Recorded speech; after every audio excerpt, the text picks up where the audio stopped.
go. Now we're live. What was that? I can see everything you're doing. Had a little gnat flying around. A little gnat flying around.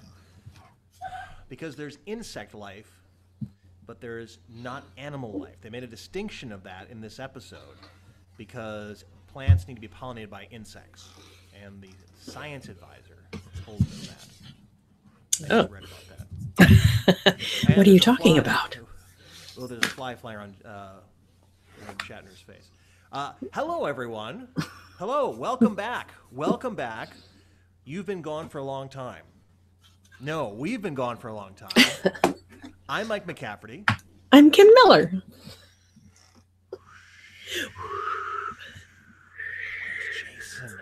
Where's Jason? Oh, he was right here. I swear he was right here.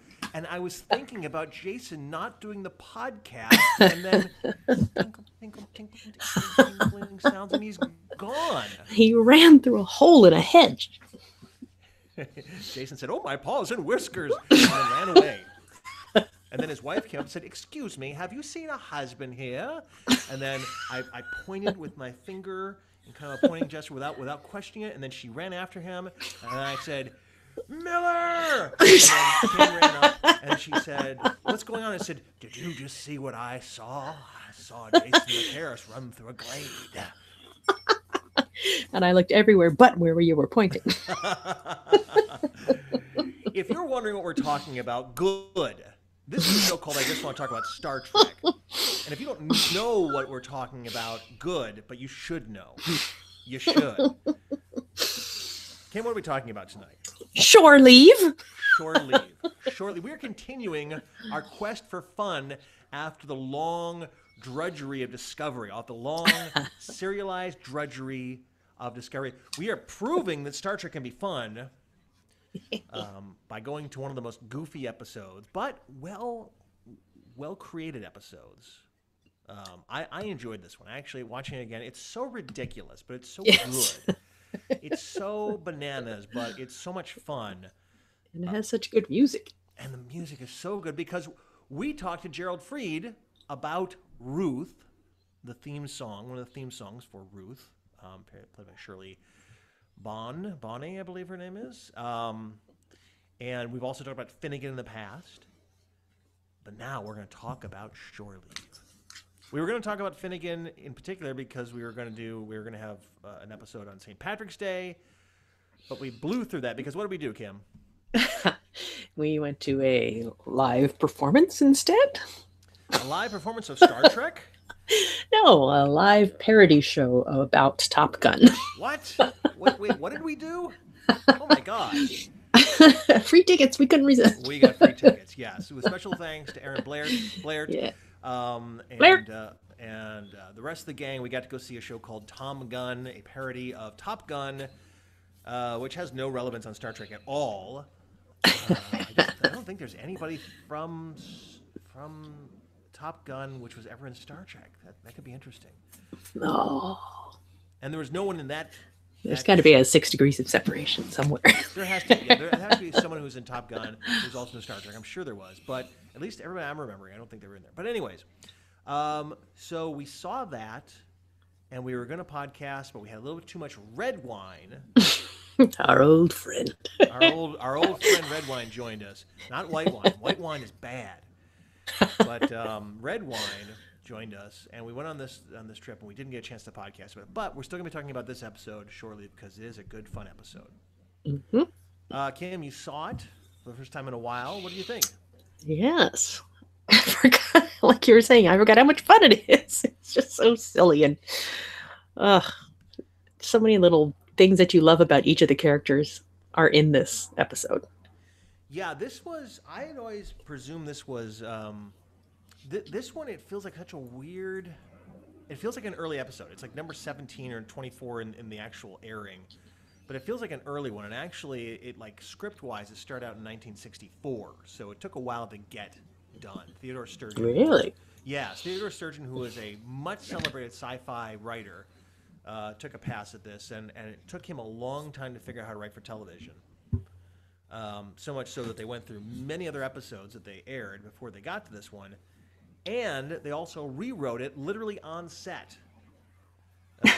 Gene Roddenberry is sitting under a tree in Vias of the Voyages books, saying, literally sitting there writing the script, rewriting the script as they went. So this, through Kismet or through magic or through people living underground creating scripts, this show was actually a pretty good one. And it's kind of cool to see them in this very pretty area. Do you know where it was filmed? This was filmed in two places. Vasquez Rocks, our Of old course. favorite Vasquez Rocks. Yes. And it is amazing to go there and like think, I've been there, and I've been there many times. I've run races there. I've climbed up the rocks. I've been there with my kids. We've done a podcast there. We did the 50th anniversary the day of we were there. Yes. You were there, Kim. Yes. It was amazing.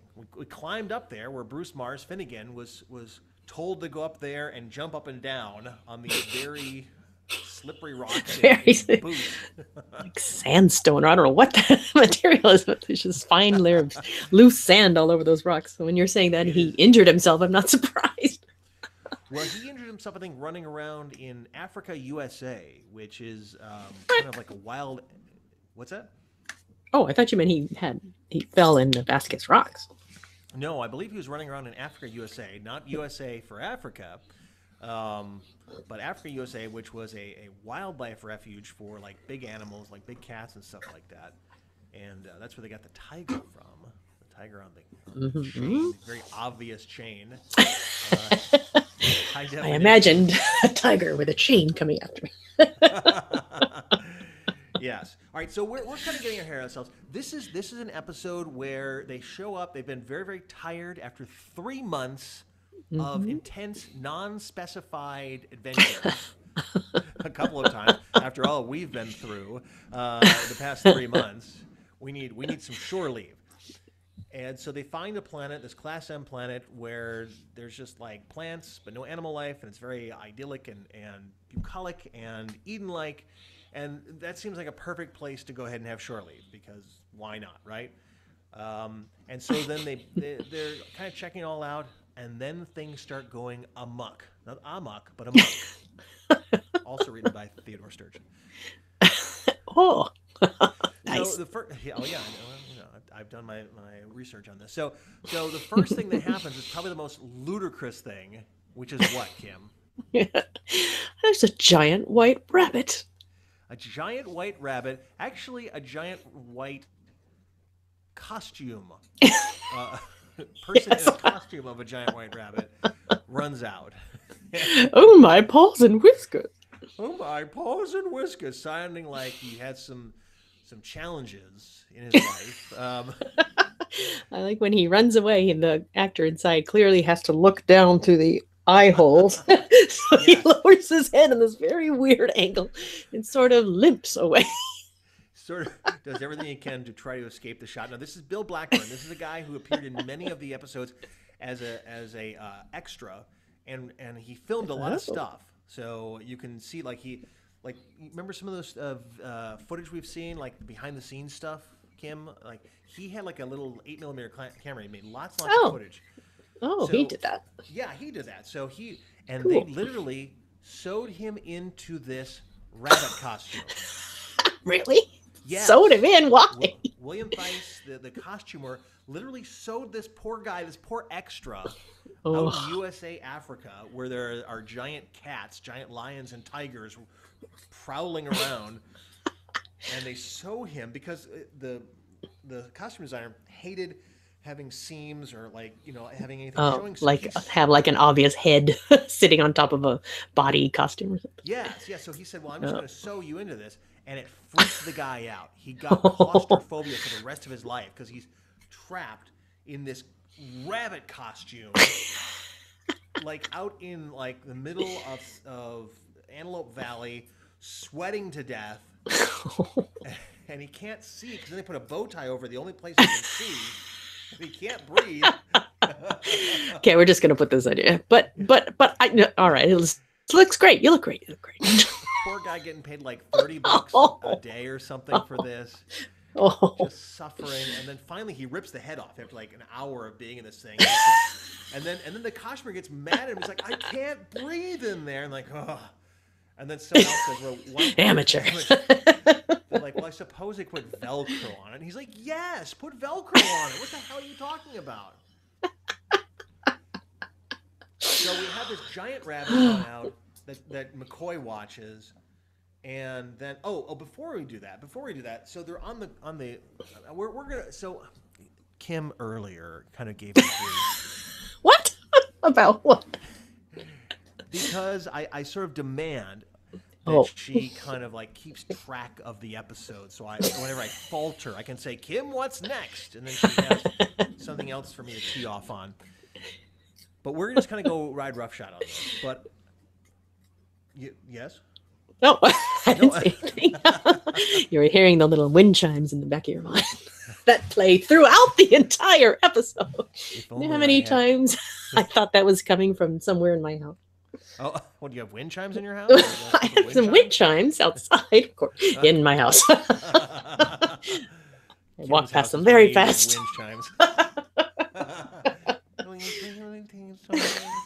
I just kept thinking, wind chimes have kind of wind chimes have kind of gone out of our favor, don't you think? I mean, it seems like they were like a big thing in like the 80s and 90s.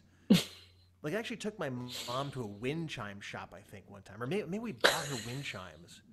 Like I shopped with in the wind chime district. Sounds like a wind Simpsons chime thing. district. Yes, yeah. Well, there's wind chimes on the. In fact, they're all on wind chimes. It's the wind chime district. That's from the Simpsons. Stop pouring It's a hammock over district. there. Yeah, the hammock district. Yeah. In fact, they're all on 3rd Street. You went shopping with your mom at a wind chime store? No, we went shopping for wind chimes for my mom, my sister, and I, up in Chico, California. And strange enough, there was a shop which was almost exclusively wind chimes. It was really strange. Maybe I'm remembering this incorrectly. Maybe like I got these wind chimes everywhere. What the hell's going on? I tell this story, and there's wind chimes. You beamed down to that planet. You just wind chimes. Are you relaxed? Did that help you relax at all? What, the wind chimes? Mike is just under a giant pile of wind chimes. He spent his whole shore leave under them. They crushed me. They just more and more wind chimes, because the more that fell on me, the more I was worrying about them and more they created with their weird UHF antennas following me everywhere. The cheapest prop ever. Just hold it up in front of the lens. It'll look huge. So this planet, what's the name of this planet, by the way? Do you remember? They never say, actually. Oh, okay. Originally, like they were calling it Finagle's World or something like that, or Finagle's World or something. What? Really? Well, yeah. Originally, it was gonna Theodore Sturgeon changed it from Shore Leave to Finagle's World, and there's a character called Finagle who's going to be like in charge of all this Finagle. stuff. I know. It's all. Gene Roddenberry crossed it out when he was sitting under that tree. It's like, this sounds terrible. Yes, he was kind of Johnny Appleseeding it and just like rewriting it. Johnny Appleseed.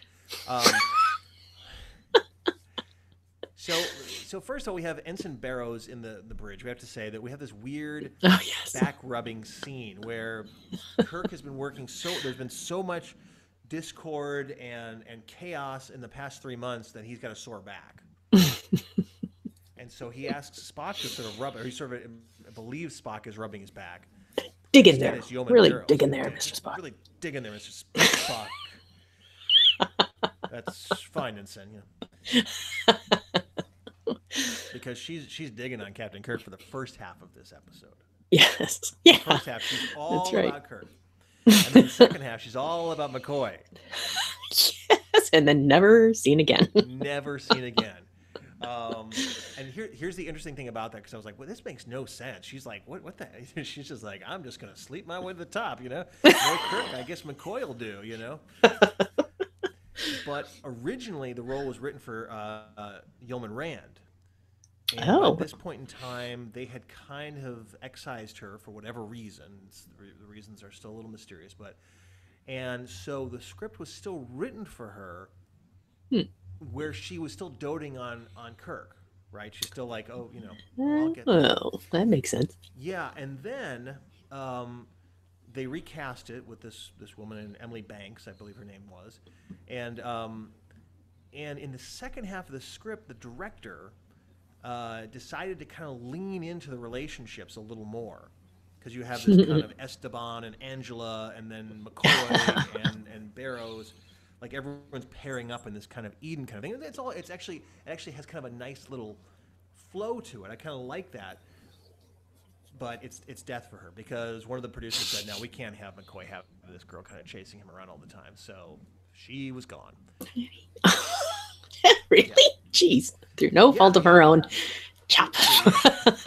Well, She was good. I liked her in this episode. She was good, yeah. In fact, the producers really liked her. All the producers liked her, but Gene Kuhn was like, I do not want to have that as a thing I have to track. So, so goodbye. She's like, this is my big break. No, Wrong. she actually did a ton of commercials. She was a model and an actress, and in New York she'd done so many commercials. She did like 60 commercials that she basically like cast herself out of the New York scene. She had been so prolific doing commercials there that she couldn't do any more commercials. Oh. So she flew out to L.A. and immediately got like a studio contract with Universal or whomever it was, and did like 5 movies right off the bat. So she was fine. We don't have to worry about her. Yeah, well, no, you can worry about her a little bit, but I'm not worried about her. My worry for her, after reading about that, quickly subsided. She did fine. I liked her character. Sort of. I did too. Yeah, she was fun. Although I think, as you pointed out, she gets accosted by Don Juan and then is okay with it. Feeling better? Don Juan. Yes. The end of that moment. You know, it's so beautiful out here, and you know, it should be a girl should be swept off her feet. Wait, you were almost raped. What? Like Don Juan, like sexually assaulted you. What the hell? I was like, la la la. I wish I had a princess outfit. You know, now I do. I'm feeling better now. So, what was I thinking about? Anyway, I was thinking about fairy tales and storybooks, and if I can summon him again, and she does. Attacks her twice. Did you think about kittens? That's all I'd be thinking about. Surrounded by kittens. You'd be buried in cats, Kim. Adorable. I regret nothing. Are we making sense with this episode? They beam down. Oh, my paws and whiskers. My paws and whiskers, and McCoy is like, oh my god, this is crazy. Then we go back to the ship for a little while, and Kirk is like, okay, this is a good place to like send people down, and Barrows is like, you need to get some rest, and like, who the hell asked you? Yeah, You know? why are you in his quarters? Why are you taking notes in his quarters? But she's there. Then she leaves, and then Spock does a little, finagling of his own. With his like, we have a crew member who's kind of being an asshole, and he's really tired, and we'll send him down, and it's you, wah wah. Oh, yes, very funny. Just glare at him. Yeah. But we hear that Spock believes that to rest is to rest. It seems silly to run around. It's a very simple algebraic equation, isn't it? Like rest equals to rest. Okay? To cease using energy. Cease using energy. Yeah. So we get a little more Vulcan physiology and kind of backstory about the way they recreate, which is that they don't. They just lie down. But the scouts report peace, sunshine, and good air. Yes, and evidently no microbes, and they didn't scan below the surface of the planet. Just just enough to be okay with it. So, but McCoy is like, you got to get down here, so he does, and that's when things really start kind of. That's when Kirk and Yeoman Barrows are beamed into a clump of trees for some reason. Yeah.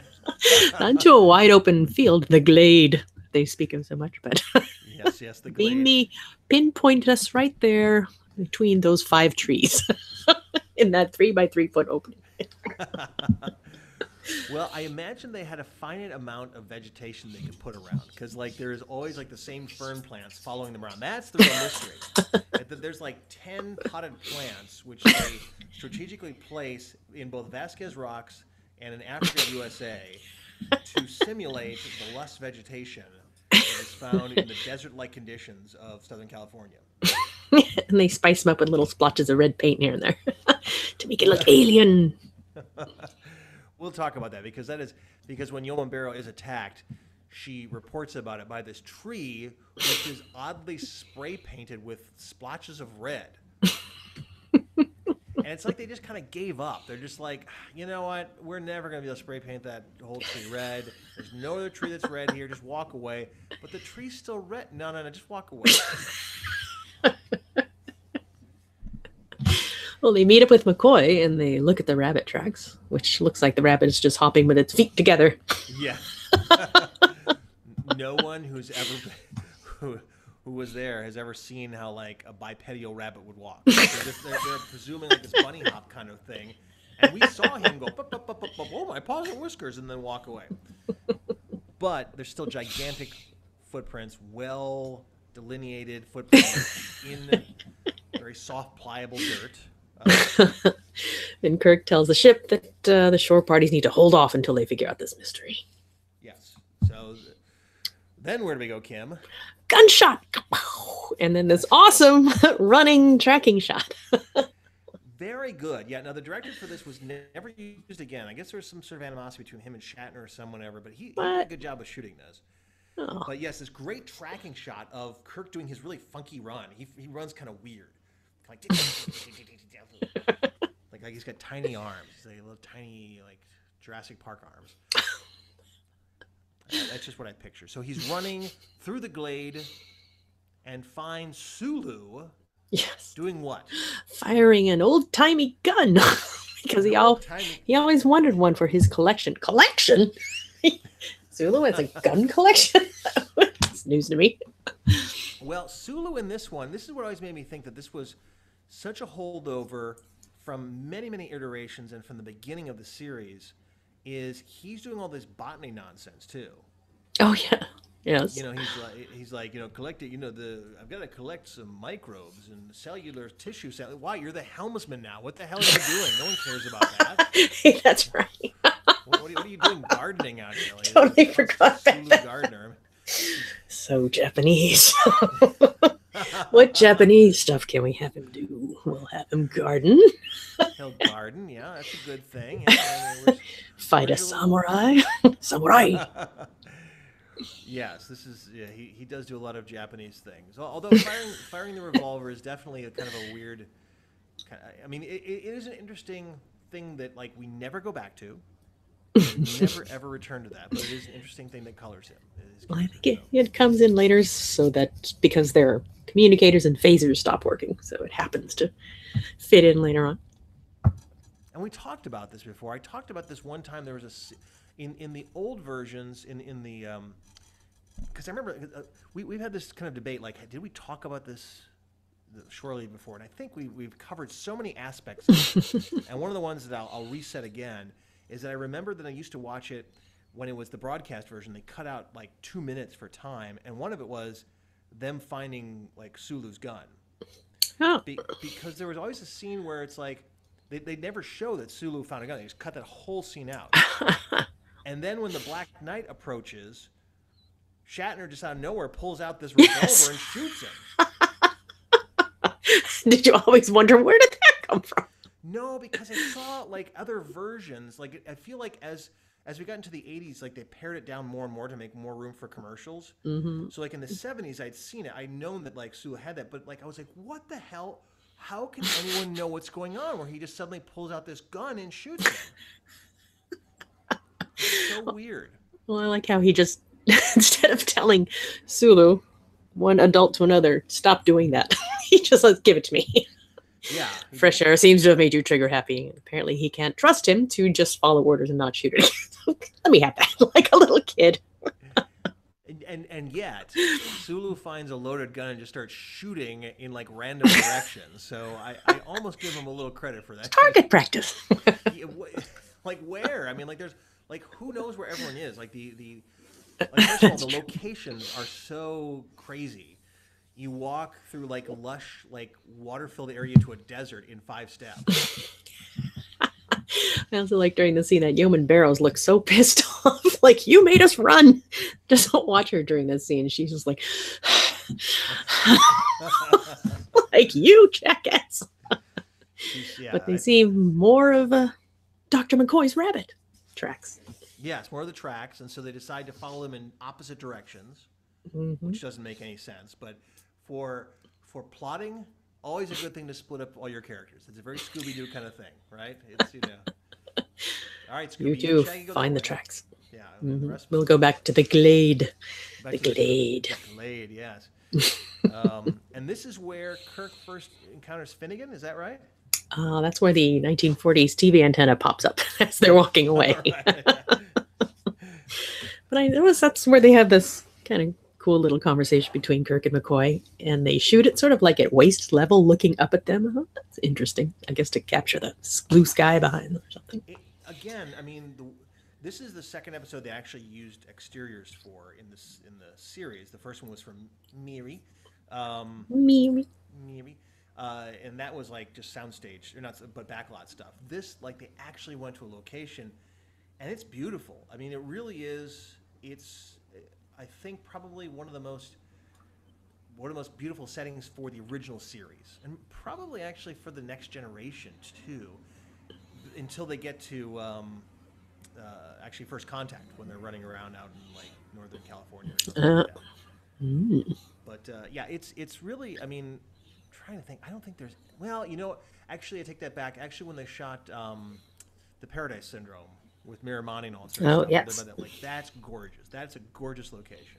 By a river or something. Yeah, by a river or a lake or something like that. But the cinematography on this episode was superior. So. So yes. So what are they talking about in that? That's where he talks about when he was an upperclassman back at the academy, and one practical joke after another. Now this is also interesting because as we go through, one of the issues that I always had with the new movies of Star Trek, the 2009 and beyond, and actually coincidentally I was watching Beyond the other day with Kiernan, like the opening. I like the opening of Beyond, I really do. Is that Kirk in the new Trek universe is just kind of like this, you know, happy-go-lucky frat guy in the academy who just lucks his way into everything. Mm-hmm. But in the original series, he is this grim, bookwormy type who is just a hard ass and does everything he can to get a command of a starship, which makes sense because he's one of the youngest guys ever to be the command of a starship. And it's like, how did he get that way? Well, he kind of lucked into it. I mean, you know, like one captain got abducted and then he made the first officer kind of go crazy, and then he got the ship and they just decided to give it to him. Like, oh, wow, so he is completely unqualified. Yes, he is. Oh, okay, great. But with this, we get that nice backstory where he was this bookworm who worked hard, and then once he became captain, he learned to lighten up. Mm-hmm. So, and maybe, as we think about it now, maybe it was Finnegan who kind of like got him to appreciate life a little bit in retrospect. I don't know. Yeah, I can't picture the, I can't think of his name. Pike. Not Christopher Pike. Who plays the new Kirk? My mind went blank. Chris Pine. Yeah. Chris Pine. Can't picture his Kirk being picked on at the academy. No, he's a giant good-looking guy. I mean, he's, you know, Yeah. he's the bully, right? He's the one who's like Yeah, sleeping with other guys' girls and drinking, you know, Michelob Lights, you know, in the 24th century, because why not? 23rd century. He'd put the bowl of cold soup in your bed. Yeah, exactly. Like, wait, what? Put a bowl of cold soup in your bed? So I'm So trying to it's like a figure lot out. of trouble. Gotta go make soup. Gotta go buy soup. Now here's what I'm gonna do. I'm gonna make a bowl of soup. I'm gonna put it in Cadet Kirk's bed, and then the fun will begin. He is so close to being a Batman villain. He is so close.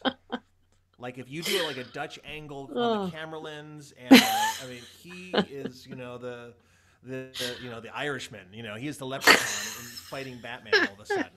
Shamrock covered bodysuit. Well, here's a little limerick for you, Batman. See if you can parse through this, eh? There was a young man from Cork. Who tried to eat with a fork. Oh, God. He had a That's cater where- said, see you Oh. later. and settled for a big plate of pork. That's my 68% Irish coming through. Thank you very much. Oh. I did 23andMe the other day, so. I'm merely 8%. And Mike is very disappointed in me. So upset. I thought you were like a 50-50 split. No. My grandmother was Irish. Only part of her. Or half Irish. Yeah, Jesus. Like, you're like 1/8 Irish, isn't it? I mean, like, yeah, 12. Yeah, even More less. English. I oppress you. Stop oppressing me. Just do as I say. Me and me Bonnie kin here like Finnegan. Now, Gene Roddenberry has this weird fascination with the Irish. He loves them, and he loves to just like make them the most stereotypical characters we can ever make. As witnessed in this episode, Kevin Riley, Lieutenant Riley. Oh, yes. I'll take you home again, Kathleen. The Naked Time, and then in The Next Generation, Up the Long Ladder with the crazy Irish immigrants showing up with goats and bales of hay, and this replicator, he can make whiskey, eh? Like, Jesus, man. I mean, If you have any Irish listeners, I would love to hear your opinions of Yeah. these characters. but I've seen footage of him singing with that guy from Up the Long Ladder, singing an Irish jig song. So he has a fascination. He wants to be this little leprechaun Irishman. And he also cast Colm Meaney in it, so he has a fascination about the Irish for sure. He's Norwegian, as am I. We're the same. Fine. Yeah. You are not Norwegian. I don't think. Go back. Negative 8%. Negative. You stole me jeans. All right, so Finnegan shows up, and this Yes. guy is just the best character of all time. I have been infatuated with Finnegan since I was a kid. He's a stereotype. Oh. He is a trope. He is a leprechaun. He's a soccer hooligan. I don't know what he is. He is a leprechaun. He is so crazy. And they rewrote this character on the fly because I guess he was supposed to be like a little darker, a little more moody. And Bruce Mars, the actor, went to the director and said, we could do him a little lighter. And they went to Gene Roddenberry, who was on set, and said, hey, can you fix it? And he did. He wrote it as they went. And they put in the giant fight scene as they're shooting. They are making this episode up as they go. This show is just so much. There's so much luck of the Irish. This is our Irish episode. This is our luck of the Irish episode. Maybe this episode is what sparked his fascination with Irish stereotypes and culture and characters. Maybe. Although he did have the Kevin Riley character there, so Not as much as this bonkers character. yes. Well, I think the actor leaned into it also pretty heavily. I think he Yeah. suggested it, and then he just went to town with it. I love how his first punch to Kirk, he punches Kirk's left cheek, and Kirk goes flying to the left. The old backwards punch. Let's try that one again. Yeah. And then they wrestle, they scrap in the grass for a little bit, and when they hear Barrow scream, And then he you know, just we have awesome running tracking shot number 2. yes, they got good use out of those dolly tracks there. Yeah, and they meet McCoy along the way, and that's when they find Barrows next to her spray painted tree, sitting on the ground, hugging the tree trunk with her torn uniform. Apparently, no bra strap under her uniform. Oh, good catch. Perhaps Nice. wearing a strapless bra. Standard Federation issue strapless bra.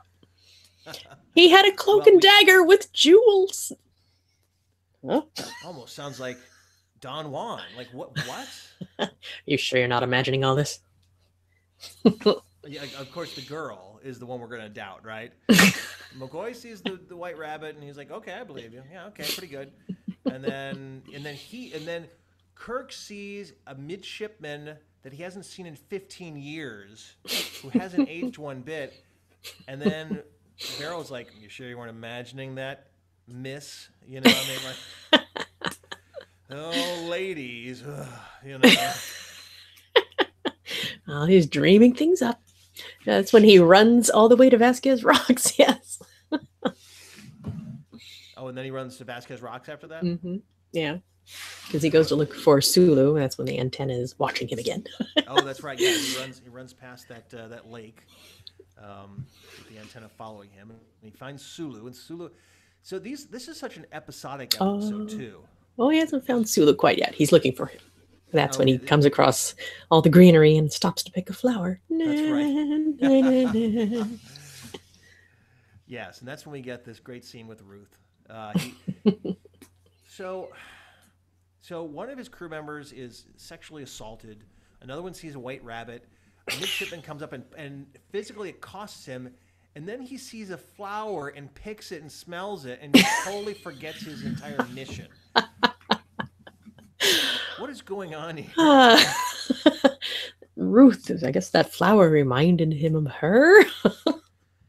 I get. Well, she takes the flower later on. Mhm. She's Can it be all- you? How could you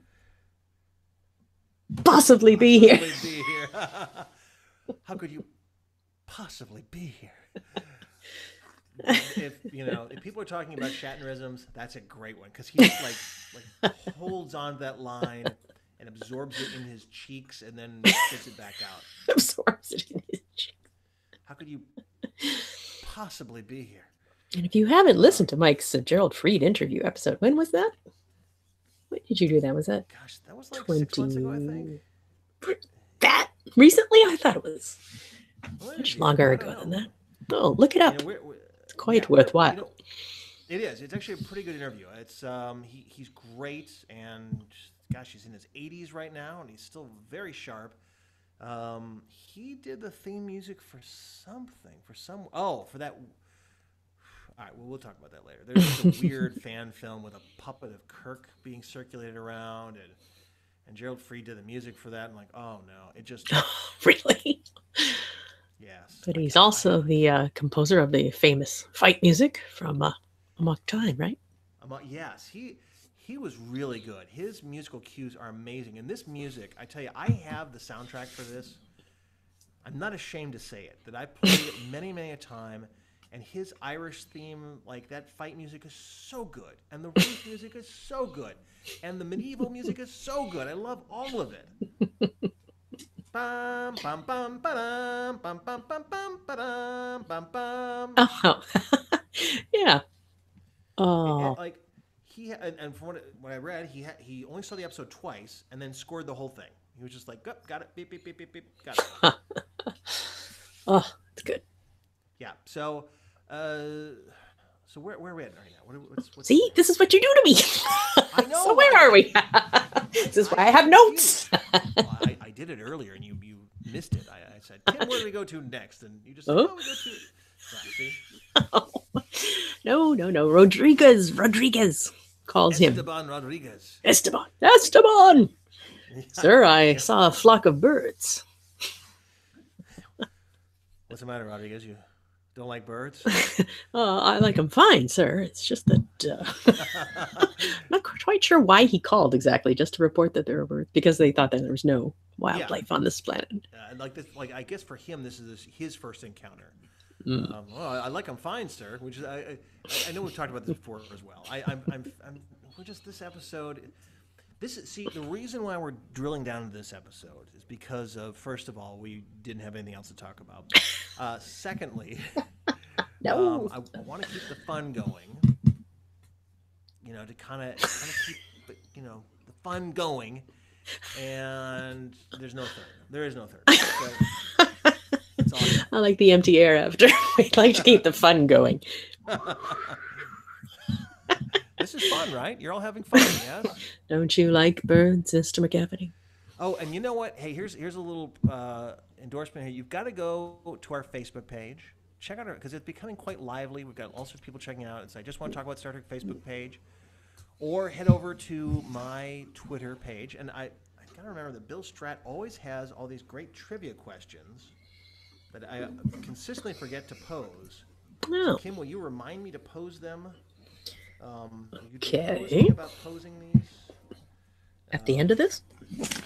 Yeah, I'll ask you a couple and see if All you right. can remember. So I got most of them, but Are they difficult? yes, they are. They're good. They're good Oh, original no. series. Uh-oh. Yeah. No, don't be scared. It's okay. Is it like, what is the call sign for the USS blah blah? Well, here, let's see. Which actor? Well, these are all pretty good, actually. Um, these are actually pretty good. Wait, do it later. Who is lucky to survive Spock's flamenco dance? Alexander, Nurse Chapel, T'Pring, or Captain Kirk? You know that one. Kirk? Yes. T'Pring? Well, I mean, he's just throwing out some stuff. Which Star Trek character says, "I must touch you. I beg it. It is my existence"? An alien? Sarah. Oh, well, Jesus. Wow. Forget even the multiple choice, Kim. We did talk about that episode. Let's see. Another good one I am here. for Sulu. I am for Bill Stratt. I am for Jim Dabier. We're dropping names. I've upended this episode. No, see what you've done. Which of these is not an Android series as shown in the episode I Mud? Alice, Barbara, Norman, or Stella? Barbara. Correct. Very Oh. good. Hmm. All right, let's move on. All right, so stop distracting us, Kim. Let's move on. I get to blame you from that. These women here, they get overcome and they just, they start... Sure you didn't imagine that trivia question, Kim? Oh, Spock from the ship. Strange readings, straining their power. It's affecting communications coming from beneath the planet's surface. Yes. Back on the planet, antenna still watching. McCoy and Barrows. Yeah, this is kind of a weak attempt to start, like, the episodes work really well in the original series and the Next Generation too when you put both the people on the planet and the ship in danger. So Oh, yeah. they would kind of echo this in the Apple, where the Vol is attacking and draining the energy from the Enterprise. They can't break free, so unless they stop whatever's going on the planet, the Enterprise will be destroyed. Because right now it's just like, well, just come and get us, or let's like go away from this planet and then come back later on and really study it. But when you put the ship in peril and you eliminate that resource and give them a ticking clock, then everything on the planet becomes much more important. So Yeah. they didn't really what they were like. They never intimated that like the ship was going to be in grave danger. It's like, well, we're losing power and we can't communicate and we can't beam down. Like, oh, okay, send the shuttle down. I mean that's. But anyway, Both getting more and more isolated. Yeah. yes, which precipitated then Spock to beam down later on. But this is the scene where we see that there is some sort of affection happening, apparently, between McCoy and Barrows. Yeah. Well, hold on. I want to go back to the Ruth thing really quickly because Yeah. Ruth is interesting because I watched The City on the Edge of Forever again with my son Kieran, who is just loving all Star Trek, and he's plowing through the Voyagers now, and he's finding merit. And we watched one the other night, but I was so nervous about him watching City on the Edge of Forever because I thought, oh my gosh, what if he doesn't like this? Because he loved Trouble with Tribbles. He thought that was really hilarious. But I thought, this is a big one. What if he doesn't like it? And he's like, Dad, I want to watch the one where he says, let's get the hell out of here. I'm like, oh. Oh, he already knows. He knew that line. Because he has just been going just ape for this. And he's been watching the Next Generation panels when they talk to the fans, and he's so invested in all this. And so we watched the whole episode, and he laughed at the parts like, my friend is Chinese, and murderers, assassins, all that kind of assassins. And then at the end, he was like, Dad, that was really good. I was like, oh my God. Oh my, you are my son. Good. This is great. How did he know the last line? I think maybe he was singing on one of those like, hey, here's 10 things you didn't know about Star Trek, Like he watches YouTube incessantly, and so he probably saw that somewhere. What was my point about that? Oh, my point is that because we were talking, I was talking to him, and we are talking about generations and how it's so ridiculous that Captain Kirk's love on this horse is this. What was it? What is her name? On this Amelia? horse. What did you say? Yeah, like in generations, like there's this Oh. woman, Esposita or something like some woman. Oh, Antonia Esposita. Antonia, yeah, Phil Esposita. Esposito. Esteban. Maybe it's Esteban. That's who it is. It's Esteban's on that horse. Esteban. Now, when they called Esteban Rodriguez, I was like, did they forget his name? Is it just like this weird thing, like, His first oh, he's name. just this Hispanic guy? Call him Esteban. Call him Rodriguez. It's fine. You know, it's 1966. It's all right. But like, Ruth could be a possible candidate for Kirk's love of his life because he is just infatuated with her in this episode. He is so in love with her in this. So I just Funny, wanted to they pause never it. actually kiss. She just kisses him on the cheek. She does like a weird kind of like mwah, mwah, mwah, mwah, mwah on the cheek. Yeah. But they definitely had sex later on. I mean come on. I assume when he comes back days later, apparently. Days later, And he's all, I'm very relaxed now. or something. this gigantic grin on his face. And did McCoy? Did he screw Barrows? I mean, like what? That seems like it. I mean, because she seems happy about it. They all too, come in right? together at the end. Yes. They're all like, yeah. I mean, like, what was that? I It'd be mean, funny if that samurai came in with them. Oh, bong gong sound effect, of course. Ay. Dun, dun, dun, dun. And with gibberish. Oh, jeez.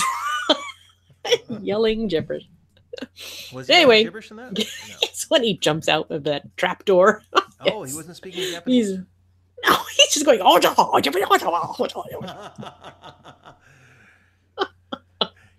He probably wasn't even Ridiculous. Japanese. I mean, he was quite possibly no, someone. Chinese guy.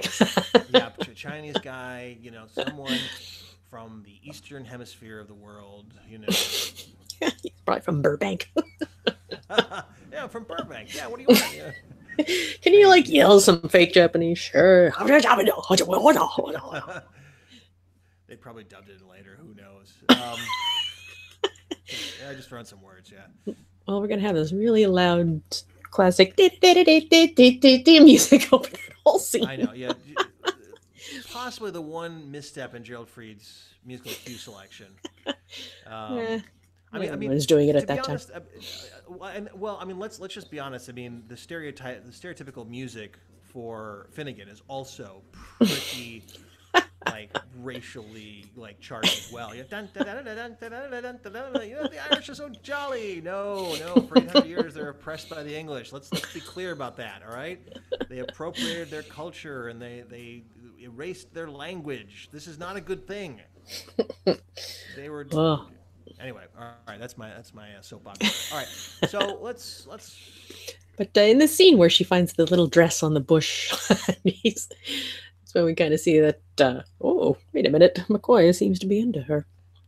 He really Yeah. pushes her to get in that dress. Like, yeah, we should have a whole army of Don Juans to fight off, and me too. Huh? Jesus. Wait a minute. I'd really like to see you in that. I mean, like, But I'm afraid. Well, I don't know why this is happening or how, but put it on. I know. It's like, Jeez. Okay. Doctor, I was accosted by someone, by Don Juan. You saw a giant rabbit. Now you want me to take off my clothes and put on a princess outfit, where I don't have my phaser, I don't have my communicator. I'm just walking around in a princess outfit with a giant cone hat. Yes. Okay. Well, for you. Don't peek, my dear girl. My dear When I girl. peek, it is in the line of duty. Oh. But while he's waiting, that's when Rodriguez calls him on the communicator. Doesn't mention a tiger menacing them. They just talk about, I think we're supposed to rendezvous back at the Glade. And then we finally see Rodriguez and Teller, her name is, Tyler, who appears. Angela Teller, apparently. Yeah. Well, we've seen her Doing- before. She was in. I Thought she believe, looked Delta familiar. Air. She is the casting director's wife. I Augusta. see. Yeah. Oh, he okay. cast her like 2 other times. So she's one of those like those kind of sneaky recurrings that like you never realized, you know. Like, Okay. so yeah, she popped up as the same character twice at least. I don't know if she popped up a couple other times as the same character, but they're definitely an item. Yeah. And then she dies, and everyone's Killed kind by of the Japanese. killed by the Whoops. Japanese are responsible for a lot of Sorry. problems in this episode, you know. One's firing a gun where there's people walking around. I know. Samurais, you know. Japanese Zeros Zero. coming at them. Jeez. Japanese stock footage coming at them. King Kong. Not King Kong. Godzilla, damn it. For some reason, King Kong. Hey, if they got the stock footage, you might as well go for it, right? You know, it's public domain. Let's do it. Stop motion. Sir, I was just thinking about a stop motion gorilla, and all of a sudden, there's the Empire State Building and a stop motion gorilla.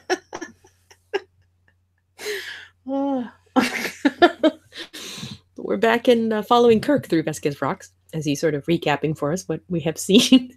Rabbit, gun, birds. 2 people I saw. Doesn't mention who they were exactly. Talking to Spock.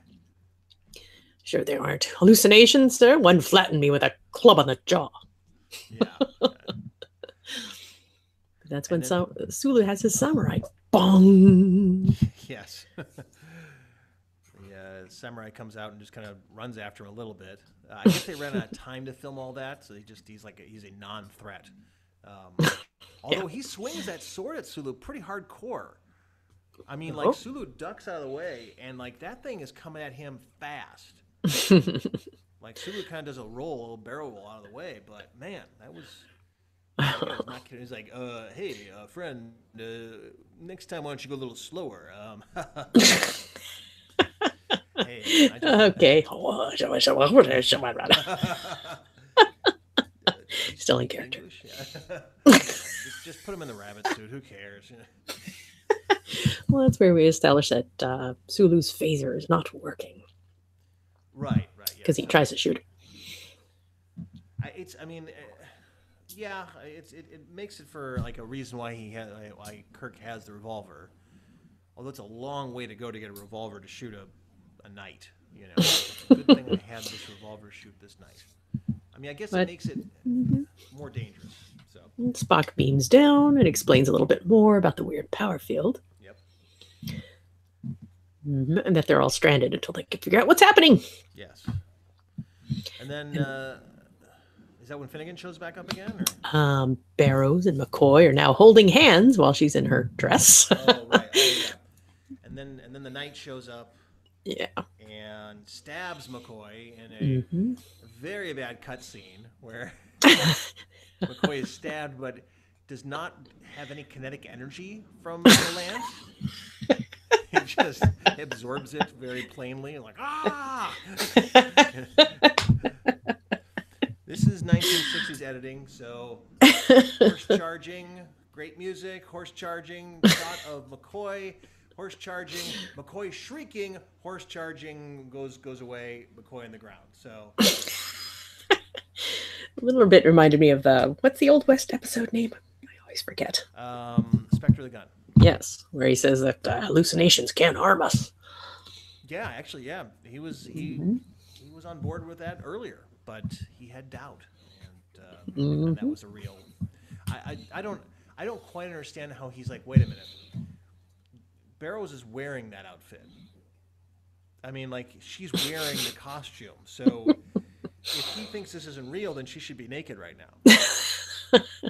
So he should be like, her outfit is not real. Look, she's naked. Okay, good. Or, oh my God, she's still clothed. This is real. I should jump out of the way.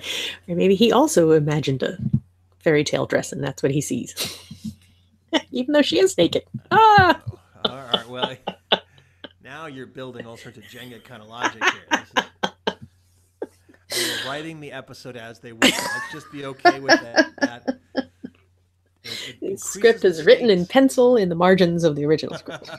Exactly. They're just blank pages for action.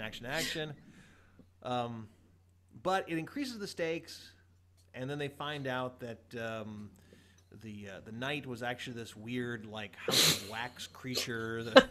Wearing a lot of lipstick for some reason.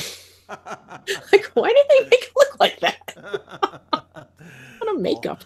All knights were very pretty. Had eyeliner, lipstick, Blue eyeshadow, and blue eyeshadow. very red lipstick. Hey boss, we got this mannequin, but it's all made up. It's like, oh no, no one's gonna give it. No one's gonna care. First of all, everyone's watching it in black and white. Second of all, man, it's gonna be so quick, and it's gonna be in 480 resolution. No one's gonna know the difference. Cut to 50 years later, a couple of jackasses are teasing apart every single frame and finding fault with it. Oh, wouldn't you love to see this on a big screen? This episode. Oh, yeah. Oh God, yeah. Well, I mean, we saw when we saw Space Seed. Mm-hmm. That was amazing. It looked so good. Oh my God. I mean, just yeah. I would love to see that. Gosh, we should just do that. We should just like rent out a theater and just like get the rights to show that and show them. I bet you could find some small house in LA that would be willing to show specific episodes. Probably have a full house. Yeah. And then we get shut down by Paramount, and yes, but that's okay. They can be involved somehow. Charge $50 a ticket. No. But the tricorder shows that this mannequin with lipstick is made of the same material as the plants. Are you saying that this is a plant, Mr. Spock? No, but they're all being manufactured. Yeah, so now we have another piece of the puzzle. They're being made. Mm-hmm. Everything on this planet is being made. And then Spock's like, okay, so what was the last thing you were thinking about? Or what were you thinking about when everything's... And then it's the Finnegan shows up again. And Kirk just, like, again... He makes so many bad decisions in this episode. Like, I'm going to chase after this thing made out of, like, plant and fight it and get answers. And no one's going to back me up on this. What was he supposed to do? What was, like, he was supposed to, like, find out, like, what was Spock supposed to stay there and do? I can't remember. He was supposed to do something. Just help him figure out why they're all seeing these strange things. Stay here and figure this out with McCoy. I'm going to go right after this guy. But it doesn't matter because we have this epic, fabulous fight. Well, first that plane flies overhead, Japanese Zero.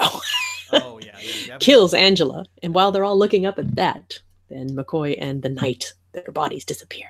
Oh, right. Yeah, that's right. And then Finnegan.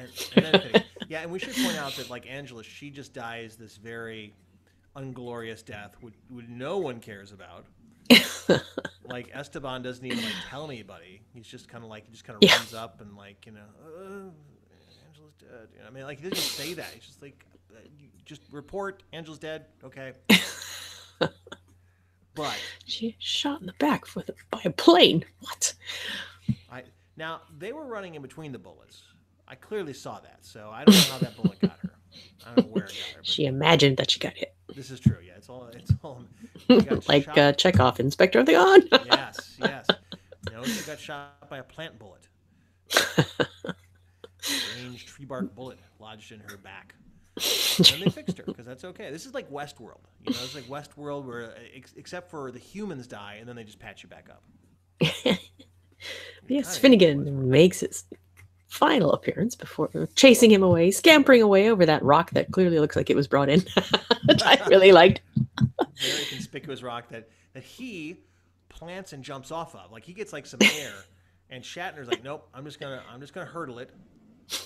And obviously, he's like feeling some heat from this actor, this guest star, Bruce Mars, who was like a minor league baseball player, and he's like, "I can do anything." Like, wee. He was. Yeah, he's like minor league baseball, but he did twist his ankle doing this episode. So, ooh. But he took he jumped on the rock and jumped off it, and then Shatner just kind of hurdles it. He could have ran around it. Both of them could have ran around it. He's Kirk. Kirk. I understand. His motivations is like I don't care. I'm a leprechaun. I can do anything. I can be anywhere at once. But Kirk could have run around.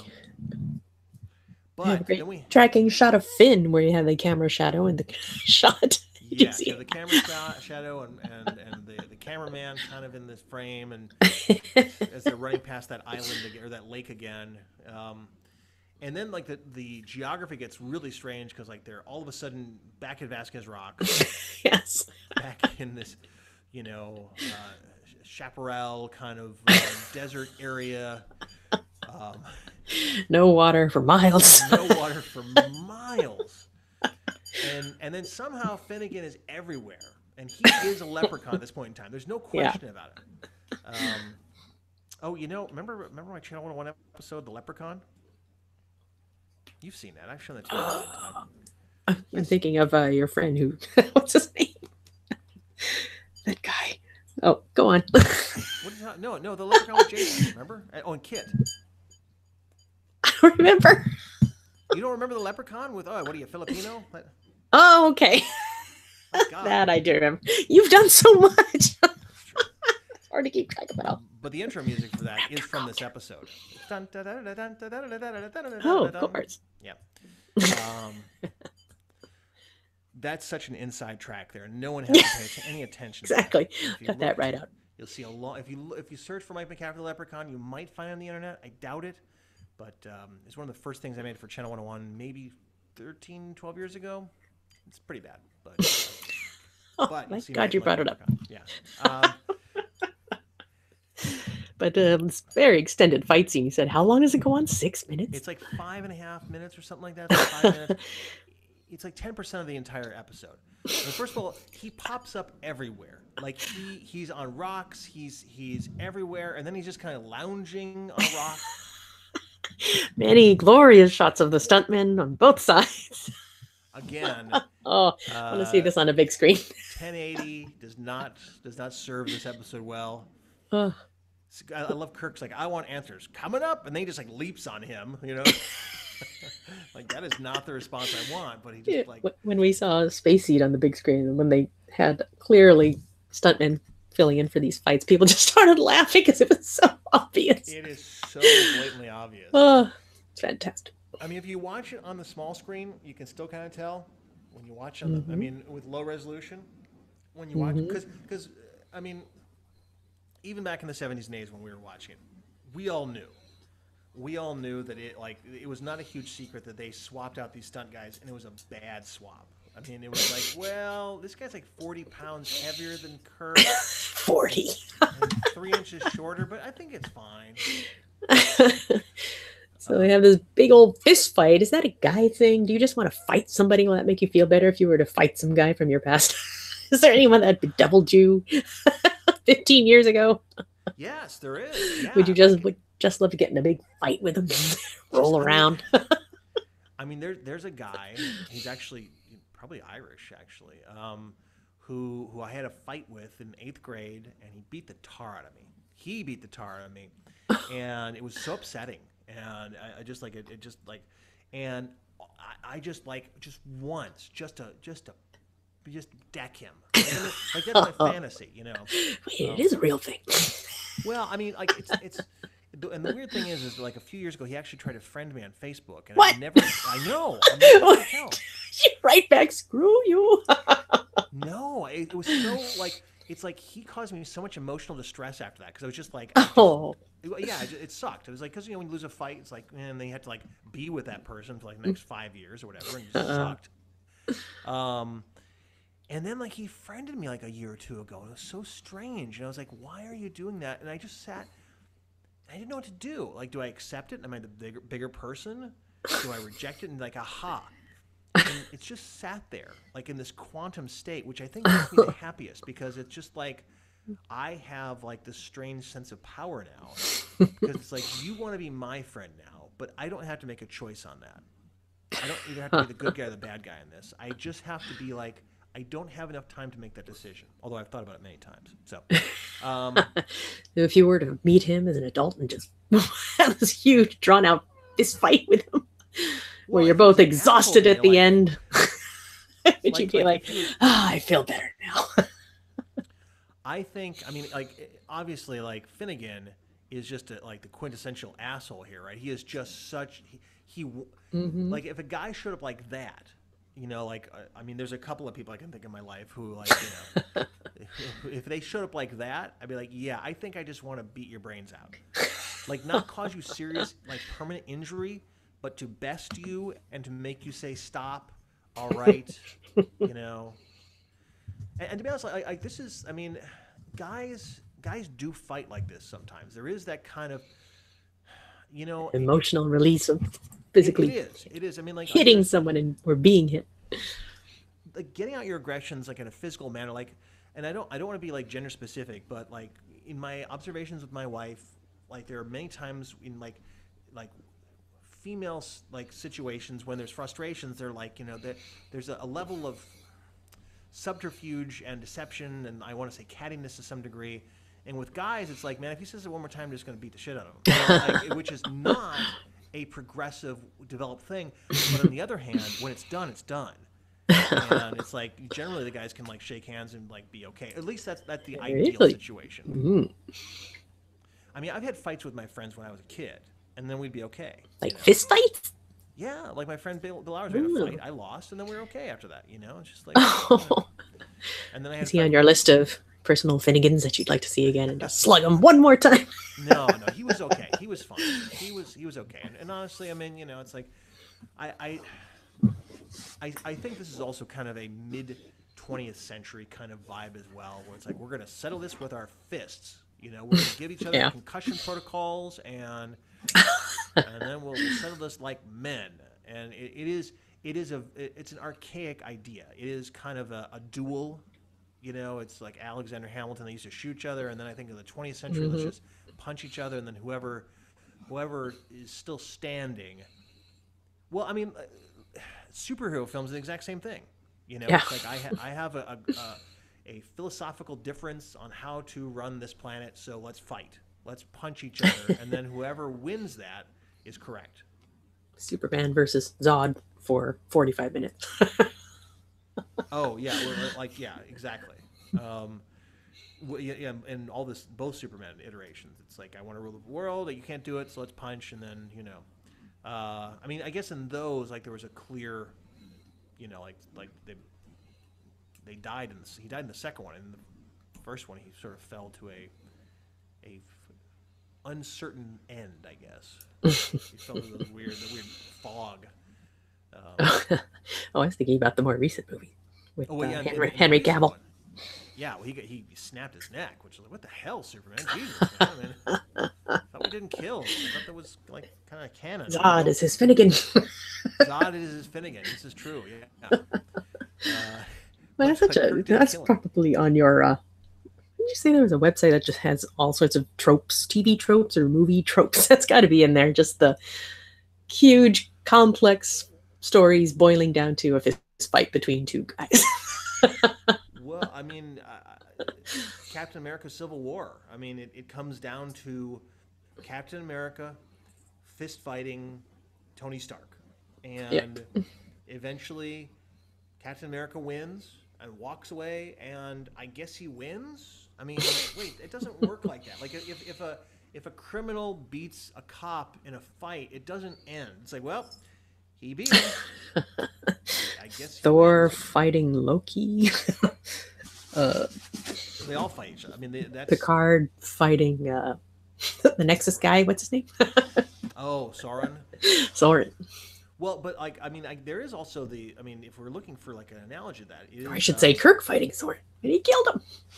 This is true. This is true. So he lost that fight. That was, you know, that was his Finnegan. But in what is it? Family? I think it's what is it? Fourth season?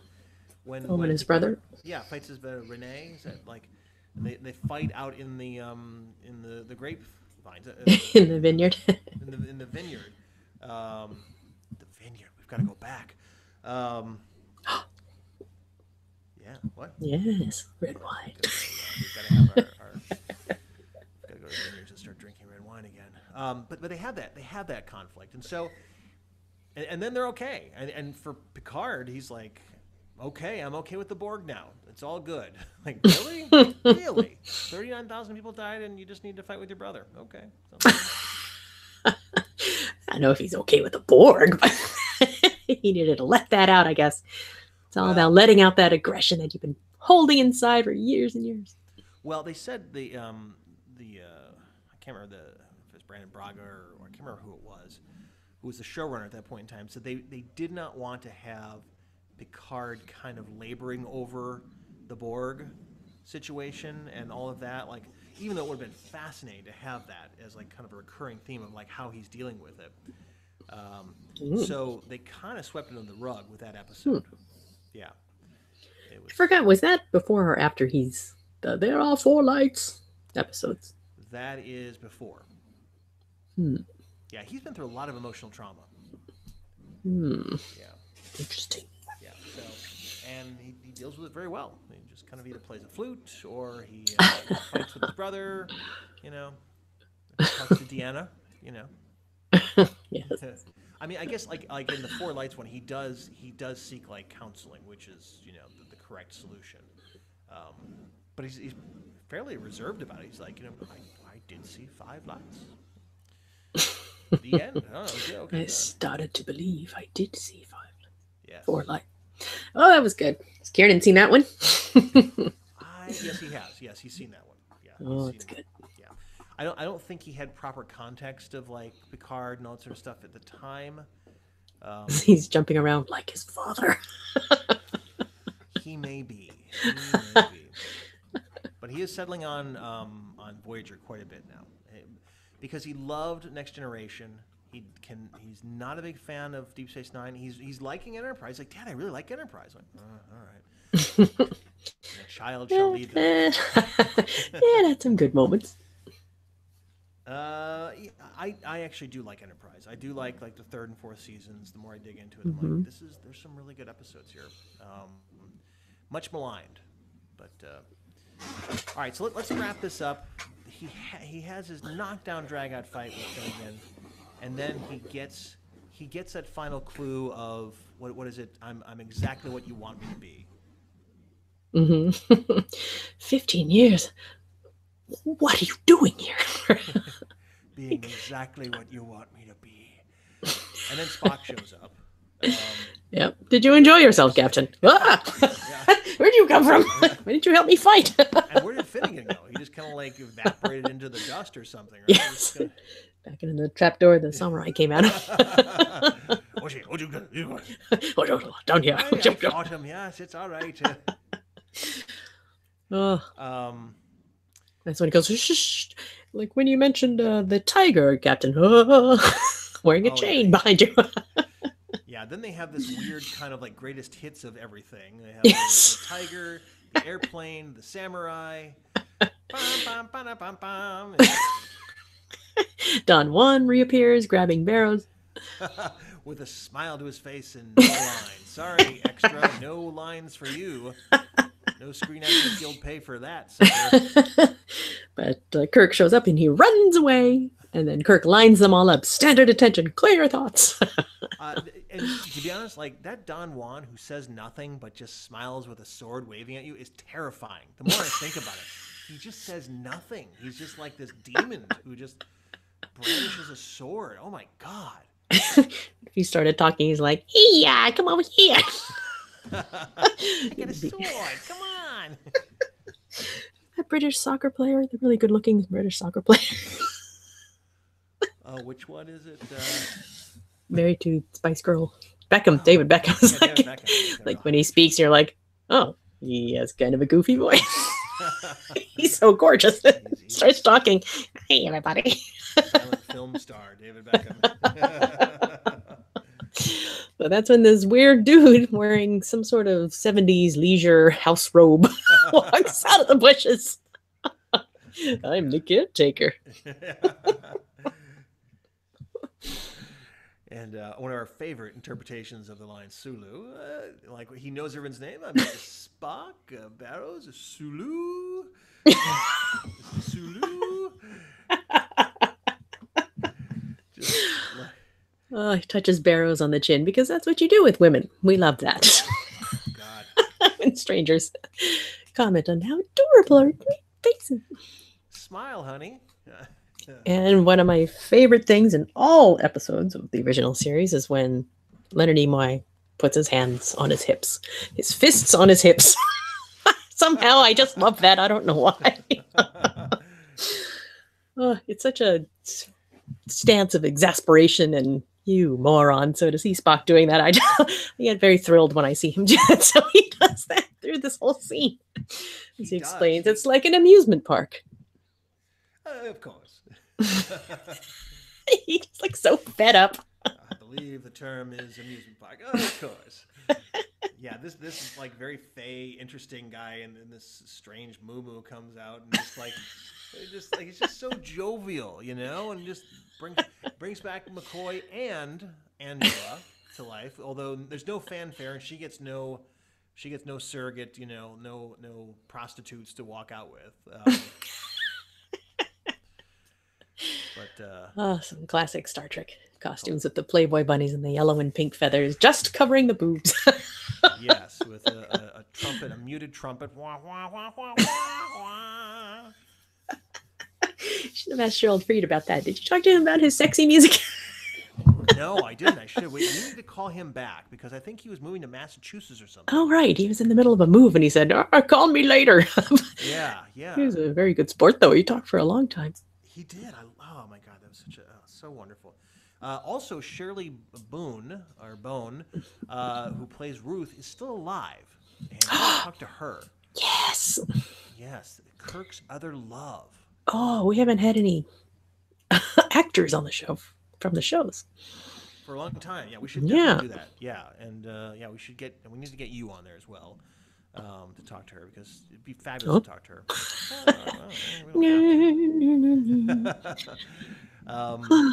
But this is where Barrows rears a jealous head for some reason. She's bothered by Bone showing up with these completely exaggerated Playboy bunnies. After all, I am on shore leave. So am I. Oh, yes. Well, sorry, girls. And she claims him, basically, and one goes to Sulu, who looks quite befuddled as to what to do next. And we never knew why for probably another 30 years, and then it all fit, didn't it? One goes to Spock. Just madness.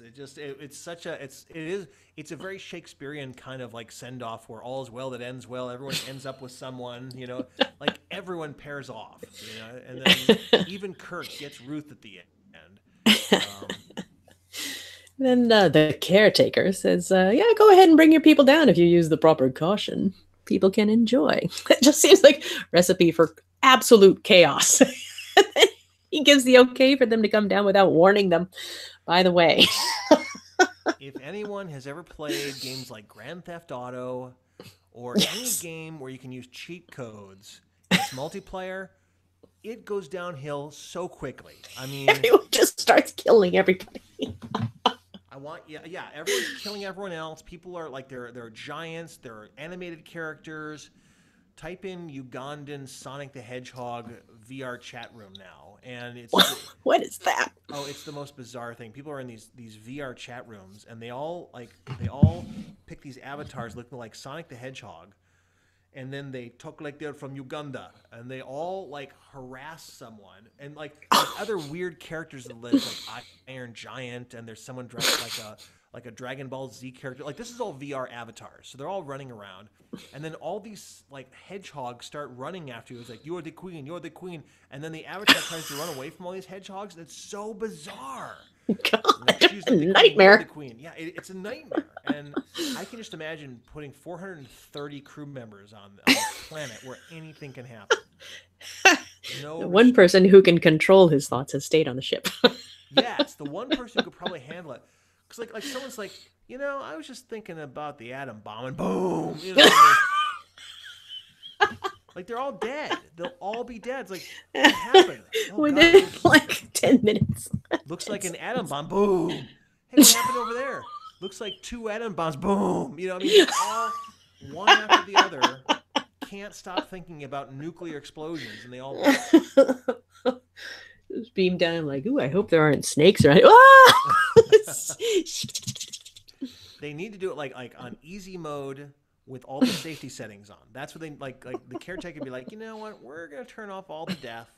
We're gonna turn off all the destruction. You can get like naked women and men if you want, and like, but that's about it. All right, that's all we're gonna let you guys do. You know.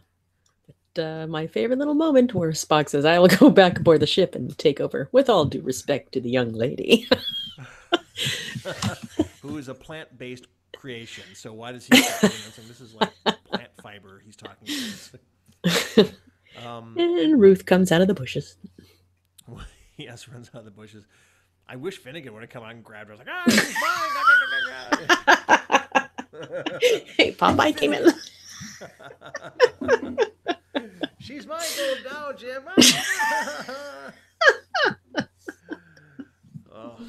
Like I have a thought. So. Wait a minute. I mean, Spock's just running Enterprise all by himself. Are they just beaming everybody down? And he's just like, gotta push that button, make sure the warp core doesn't overheat, and walking around, just like, I guess I'm on night shift too. Oh well, Walking around, no pants, just because he can. This is my fantasy. Yes, logical. But a few days later, apparently, Kirk, McCoy, Sulu, and Barrows all returned together. Did you enjoy your rest? Yes, probably each other like many times over. Now, I also want to think about this too, because this is so weird. Like, you go to a different planet, because we talked about this a little bit, like with Leia Brahms on the holodeck, where it was very creepy and shady that LaForge kind of fell in love with Leia Brahms without her permission. Mm-hmm. And here, and that's just like particles, like photons, light and force fields, and a computer simulating that. Like, Kirk has created an actual physical manifestation of Ruth, which he is now going to screw for 3 days in a row. What about the real Ruth? Like, what is she thinking about? Like what if she ever shows up here and they'd be like, wait, why is there another me walking around?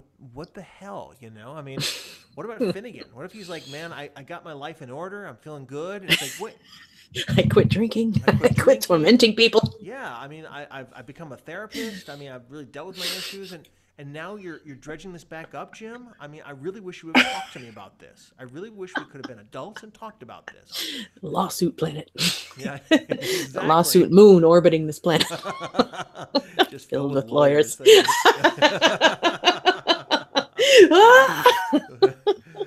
You need to sign this non-disclosure agreement. You need to sign this waiver, and we had to sign a waiver to go into escape room. Come on, I mean, that place. That's right. I mean, Jesus, man. I mean, everything is a waiver now. So we dragged Mike into an escape room. What, 1 weekend ago, 2 weekends ago? He didn't want to go. Totally loved it. Oh yeah, that's right. Because we podcasted before that, and then I went. You guys didn't know what happened. That's right. So we went into the escape room. I didn't love it. I mean, you enjoyed and you participated and helped solve puzzles. Well, I enjoyed it, and I found things for our. So it was myself, the doctor, crewman Jason, who is now dead and underneath the planet being reconstructed. They're applying his yellow feathers to his nipples. A little yellow cotton ball for his belly button. Like, no, I'm not the Playboy bunny. Oh, quiet. Feathers over his mouth. So we went to this escape room, the three of us, and it was also John Kyle Grady, our friend, and Dr. Stacey Robinson, his girlfriend, and then Nancy Fang, Fang, who is who reminded Mike who she was. She said, "It's me, Nancy Crater." Yes, I do call her Nancy Crater at times, because I don't know that many Nancys. And then I was like, Nancy. I'm sorry, Nancy. But I like her. Nancy's great. She's a very handsome woman. Very handsome woman, yeah. Nancy Fang is a very handsome woman. There's no question about it. But, so we were all there. We were all in this escape room where it was called the cabin. We couldn't go to the spaceship one, called the cabin, and something had happened. I guess it was like a family of, I don't know, like cannibals. I don't care about the story. Well, I mean, you have an hour to get out of there, and we couldn't get out of the first part for 20 minutes. Everyone's like, that was sad. Everyone's thinking so hard, like, oh, maybe it's under the floorboards, maybe it's outside, maybe it's in subsonic. It's like, no, it's written on the bars. It's like, well, you were able to grab our little flashlight, right? Or was that the black light with the blanket? I found the batteries. I found the batteries in the thing. I crawled through the meat locker, through the meat storage Yep. locker, which was like actually pretty fun. It was actually pretty fun. We will do more of these. That part was fun because like you go into this meat locker, like a what is it, a 4-unit meat locker, and they close it in, and then like, oh my god, there's a trap door here, and I pushed it open and went into the other room. That was cool. I just gave away that part. I don't care. You'll never know. But the rest of it was just like handing off clues to John and Stacy, who do like hundreds of these. And like, oh, we just need this, and this. And so we escaped, but through very little of my help. But the next time we do it, we're going to dress up as Star Trek characters, and we're going to pretend like we are trapped. Whether we do a Star Trek theme escape room or not. No, we absolutely don't have to. That's the beauty of it, is that we have been trapped. Like we're like in.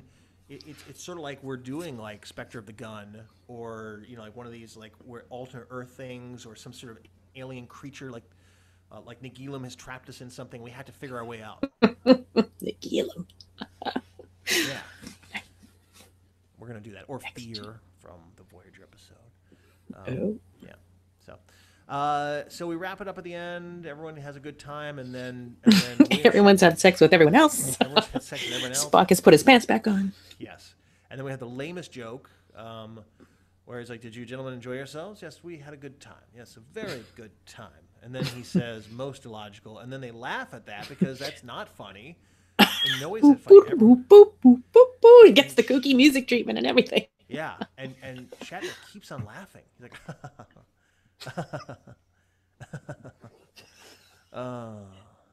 it's like I'm infatuated with Shatner's laughter because I don't think he knows how to laugh like a normal human being. I don't think he's ever actually laughed in his life.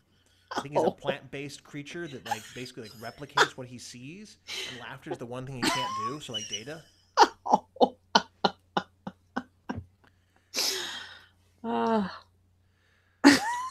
Are you gonna take part in the Omaze little competition to hang out with him? Did you see that? No, what is it? You can donate to omaze.com and celebrities will have a little have lunch with me kind of thing. I think William Shatner's doing one now. Is it a bidding thing? Is it like the highest bidder? No. I think they supposedly choose it at random, but like the more you give, the more chances you get to win or something. We had a chance to go like hang out with him at that horse show, like for like $1,000. Yeah. Remember that? Oh, it's not like sit at a table with him or something. Yeah, or lunch with him. Yeah, $400 you can have lunch with him, and I don't know. Like I met him that one time. Like he signed my autograph as pictured. If you go to the Facebook page, we will post this video of the doctor and I streaming live. There are no viewers watching, but that's okay. We don't really want that. But you can see. And you can see this autograph picture. Cool. Autographed about 12 years ago, maybe. So, maybe more. My God, it was like 2004, I think. So, but we'll see. I don't know. That's a no. That's a dad no. We'll see. Maybe. I don't know. I'll talk to your mom. Talk to your mom. But you don't talk to your mom. You talk to us all the time. This has been a long podcast. I feel like this has been a long one, but a good one, a really good one. Maybe Jason. He's the part that's not working. That's why we killed him off, and we struck him with a lance. My knight in shining armor outfit. I stabbed him. And I released my cat with the collar on at him. Big obvious chain around. Maybe that's what I imagined. Yes, maybe he did. Yeah, because tigers are scary. Thank you so much for listening. Thank you so much for participating. Leave us a great review on iTunes. It helps. And follow us on Facebook. Check us out at Mike McCafferty at Flibidip. And until next time, I'm Mike McCafferty. I'm Kim Miller. And if you show up, you'll see Kim's cat. But I don't like that because I just want to talk about Star Trek.